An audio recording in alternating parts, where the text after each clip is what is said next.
Olá, seja bem-vindo a mais um videocast do Cine7. Eu inicio agora listas com os ganhadores do Oscar nas principais categorias por década. Para começar, vamos com o top 10 dos ganhadores de melhor ator na década 2000.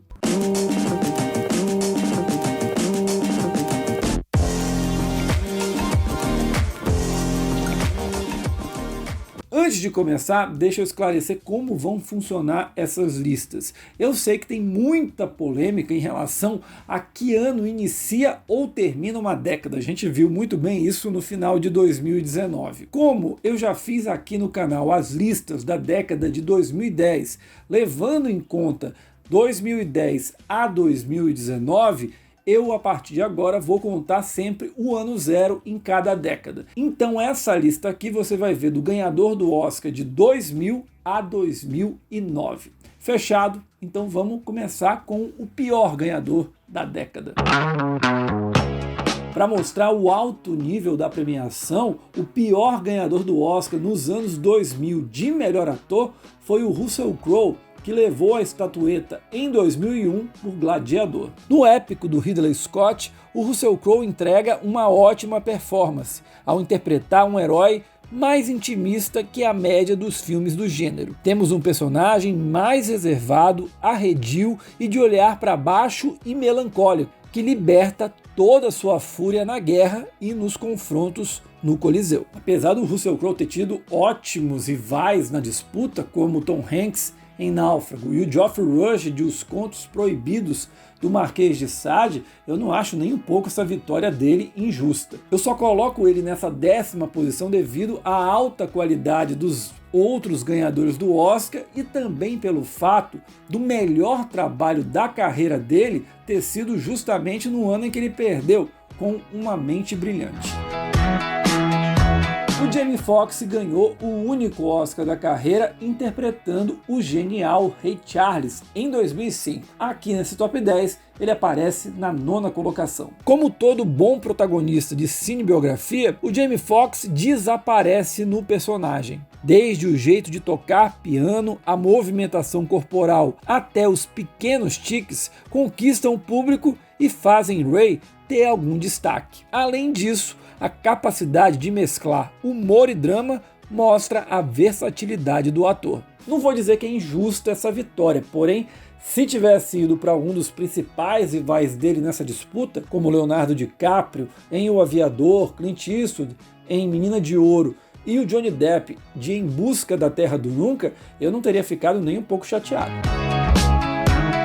E a gente continua nas cinebiografias. O 8º colocado é o Forest Whitaker, de O Último Rei da Escócia. Vencedor do Oscar em 2007, o Forest Whitaker consegue imprimir diversas camadas em um dos ditadores mais sanguinários já vistos na África. Um ator menos talentoso faria um vilão típico de supercine, mas com o Whitaker a composição fica mais rica, ao misturar o carisma de um líder político com a sedução do poder e a psicopatia de um assassino. Mesmo com Peter O'Toole disputando por Vênus, que poderia ter sido o primeiro Oscar da carreira desse gigantesco ator, não dá para dizer que foi injusto ou que foi um absurdo essa vitória do Forest Whitaker.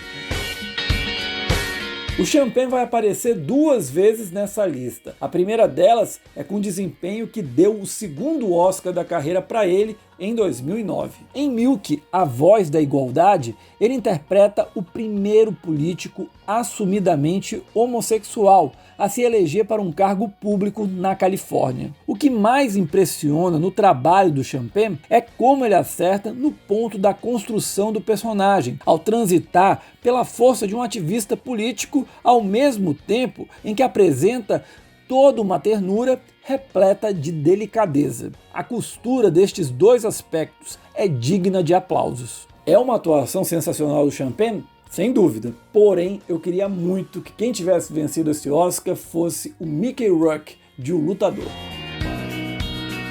O saudoso Philip Seymour Hoffman aparece nesse top 10 na 6ª colocação, pelo desempenho em Capote, filme pelo qual ele ganhou o Oscar em 2006. Apesar de eu ter sérias restrições ao filme, não tem como negar o desempenho brilhante do Seymour Hoffman. Igual ao Champagne em Milk, era um trabalho que, feito por um ator fraco, teria tudo para virar uma caricatura de mau gosto. Porém, toda a forma elegante e comedida nos gestos e fala de Truman Capote, feito pelo ator, elevam a produção a outro patamar.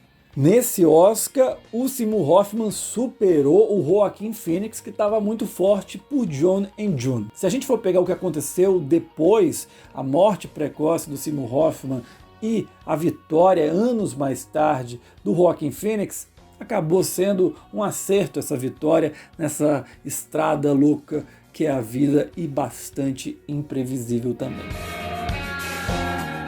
Sabe aquele filme que não é nada demais e seria facilmente esquecível se não fosse um trabalho excepcional de um ator? Foi isso que aconteceu com Denzel Washington, que aparece aqui na 5ª posição pelo desempenho em Dia de Treinamento, filme que deu a ele o Oscar em 2002. Na melhor linha do Jim Popeye de Operação França, o Denzel Washington cria um policial corrupto e longe dos códigos de conduta. Podemos condenar as atitudes dele durante todo o filme, porém é impossível não se ver envolvido pelo personagem, o que faz a gente até mesmo torcer por ele.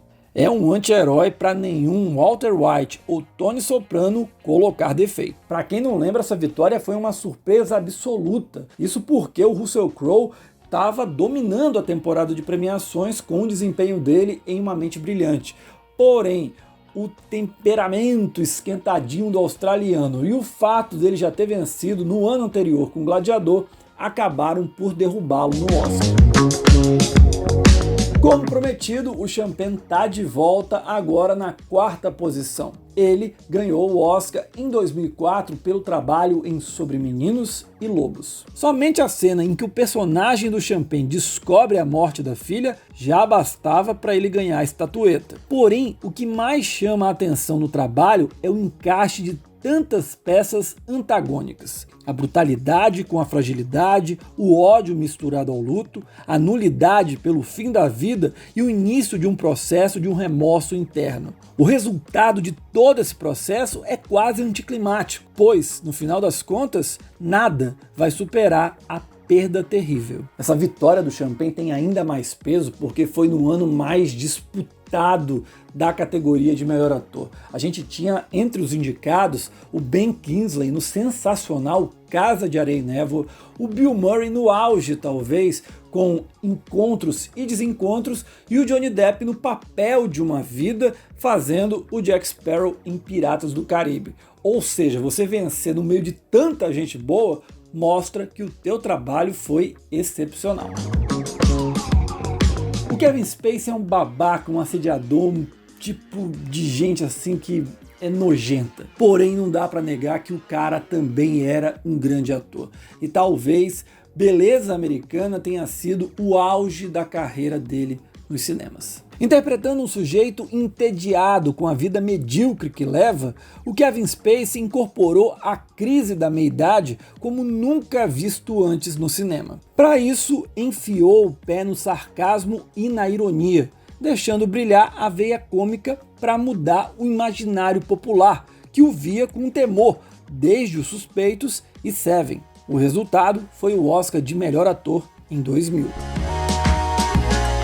Sabe aquela pessoa que nasceu com uma missão na vida? Eu acho que o Adrien Brody é um desses casos. Ele nasceu para ser o protagonista de O Pianista. O que impressiona do Adrien Brody é como ele personifica a resistência e resiliência do protagonista sem ódio ou raiva. Existe o instinto humano de sobrevivência, a incredulidade com tanto horror e o amor à arte como forma de esperança.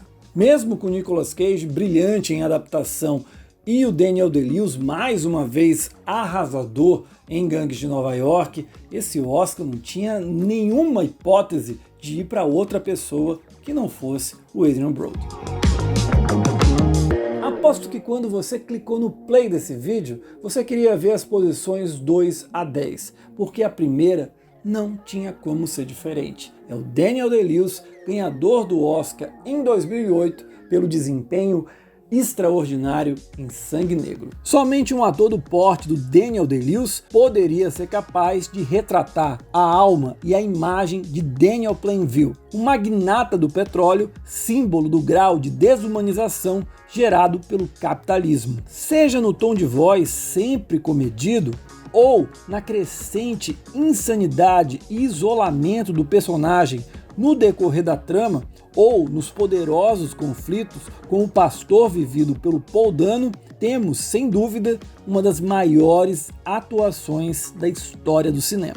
E mesmo numa carreira com trabalhos tão impressionantes, Meu Pé Esquerdo, Em Nome do Pai, A Época da Inocência, Lincoln e tantos outros, esse é, sem dúvida nenhuma, o maior trabalho da carreira do Daniel Day-Lewis. E isso por si só já é suficiente. É isso, senhoras e senhores. Semana que vem, na sexta-feira, eu volto com a lista das atrizes. Já na segunda, tem mais filmes que podem disputar o Oscar em 2021. A gente se encontra. Tchau!